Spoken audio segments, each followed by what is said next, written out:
नमो नारायण। तो आज हम सुनने जा रहे हैं रविवार की व्रत कथा। उससे पहले हम पूजा विधि सुन लेते हैं। सर्व मनोकामनाओं की पूर्ति हेतु रविवार का व्रत श्रेष्ठ है। इस व्रत की विधि इस प्रकार है। प्रातःकाल स्नान आदि से निवृत्त हो स्वच्छ वस्त्र धारण करें। शांत चित्त होकर परमात्मा का स्मरण करें। भोजन तथा फलाहार सूर्य जी को अर्पण करें। यदि निराहार रहने पर सूर्य छिप जाए तो दूसरे दिन सूर्य उदय होने पर अर्घ्य देने के बाद ही भोजन करें। व्रत के दिन नमकीन तेल युक्त भोजन कदापि न करें। इस व्रत को करने से मान सम्मान बढ़ता है तथा शत्रुओं का क्षय होता है। आँख की पीड़ा के अतिरिक्त अन्य सब पीड़ाएं दूर होती है। अब कथा प्रारंभ करते हैं। एक बुढ़िया थी। उसका नियम था प्रति रविवार को सवेरे सवेरे ही स्नान आदि कर घर को गौ के गोबर से लीपकर फिर भोजन तैयार कर भगवान को भोग लगाकर स्वयं भोजन करती थी।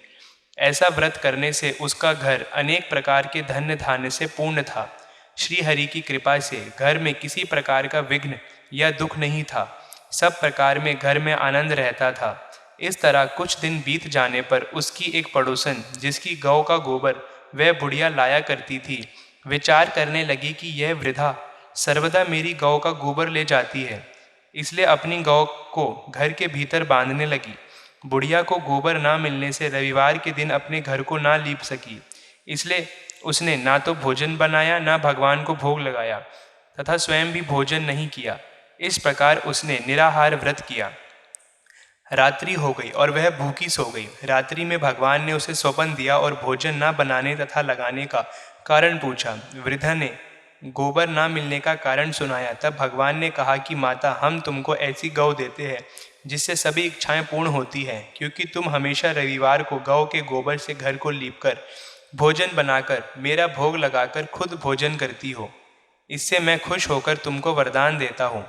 निर्धन की धन और बाज स्त्रियों को पुत्र देखकर दुखों को दूर करता हूँ तथा अंत समय में मोक्ष देता हूँ।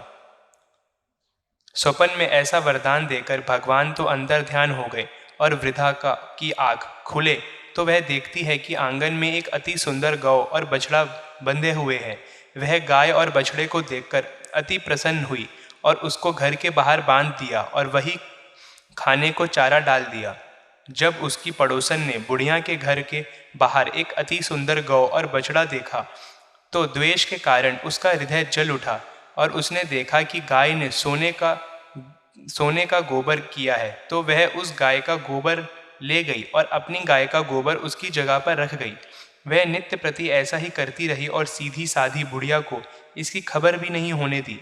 तब सर्वव्यापी ईश्वर ने सोचा कि चालाक पड़ोसन के कर्म से बुढ़िया ठगी जा रही है, तो ईश्वर ने संध्या के समय अपनी माया से बहुत जोर की आंधी चला दी। बुढ़िया ने अंधेरे के भय से अपनी गौ को सुंदर बांध लिया।